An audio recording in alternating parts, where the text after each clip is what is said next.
राधे।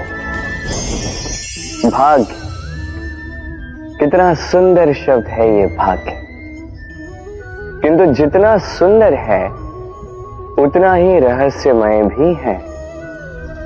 कब क्या हो जाए कोई नहीं जानता। लोग कहते हैं कि भाग्य में जो लिखा है उससे अधिक कुछ नहीं मिलता, उससे कम भी कुछ नहीं मिलता। नियति की जो लिखी है वो कभी नहीं मिटती, किंतु कोई ये नहीं समझता कि नियति आपकी नीयत से बदलती है। यदि आप शुभ विचार रखेंगे, शुभ कर्म करेंगे, तो नियति आपके साथ अशुभ होने ही नहीं देगी। कभी आकाश में पंछी को देखिए, वो कभी भी भाग्य पर निर्भर नहीं रहता। चाहे कितना भी तूफान आए, कैसी भी हवा चले, घूमता है एक एक तिनका उठाकर, अपना सौभाग्य, अपना घर स्वयं बनाता है, अपनी संतान को अस्तित्व में लाता है, उसका पालन पोषण करता है, उसे उड़ना सिखाता है, भाग्य पर निर्भर कभी नहीं रहता। और यही बात हमें भी तो सीखनी। स्मरण रखिएगा, आपका भाग्य कोई लिखी हुई नियति नहीं है। आपका भाग्य वो सत्य है जो दिन प्रतिदिन आप स्वयं लिखते हैं, कुछ अपने परिश्रम से, कुछ आपकी नियत से। राधे राधे। सुरक्षा व्यक्ति के लिए आवश्यक होती है, किंतु यही व्यक्ति की सबसे बड़ी शत्रु भी होती है। कैसे? सोचिए, एक व्यक्ति जब सुरक्षित वातावरण में होता है तब उसमें आलस आ जाता है। वो जानता है कि ना मुझे भविष्य के लिए कुछ करना है, ना आज के लिए कुछ करना है, केवल जीवन जीना है। इस सुरक्षा चक्र से बाहर निकलना अति आवश्यक है। सोचिए, पंछी जो अपनी संतान को जन्म देता है, कुछ समय के पश्चात उसे घोंसले से निकाल देता है। क्यों? यदि ऐसा नहीं किया तो वो संतान जीवन जीना सीखेगी ही नहीं। यदि उसे डाली से नीचे नहीं फेंका तो संतान उड़ ही नहीं पाएगी, उसके पंख सशक्त नहीं होंगे, वो स्वयं का घोंसला बनाएगी ही नहीं। पंछी अपना घोंसला तब बनाते हैं जब उनके अभिभावक उन्हें छोड़ देते हैं। स्मरण रखिएगा, आप सुरक्षा चक्र से बाहर निकलेंगे, संकट आएंगे जिसके कारण आप सतर्क होंगे, उनका सामना करोगे तो आप बलशाली होंगे। अब वो संकट दोबारा ना आए इसलिए आप योजना बनाओगे। यदि आप स्वयं का विकास चाहते हैं तो जब भी आपको लगे कि आप एक सुरक्षित वातावरण में हैं, एक सुरक्षा चक्र में हैं, तो इस घेरे से बाहर निकलिए। यहां है आपका विकास। राधे राधे। चिंता, सभी कहते हैं चिंता नहीं करनी चाहिए, किंतु चिंता सभी करते हैं। जो वृद्ध व्यक्ति होता है वो अपने अतीत की आज से तुलना करके चिंतित रहता है।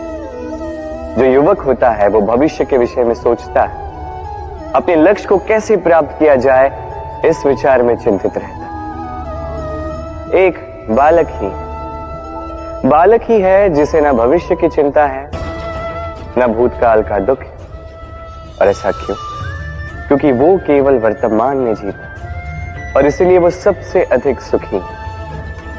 स्मरण रखिएगा, यदि आप अपने आज पे काम करते हैं, उसमें जीते हैं, उसे ठीक करते हैं, उसे और अच्छा बनाते हैं, तो आपका भूतकाल भी और आपका भविष्य भी अपने आप ठीक हो जाएंगे।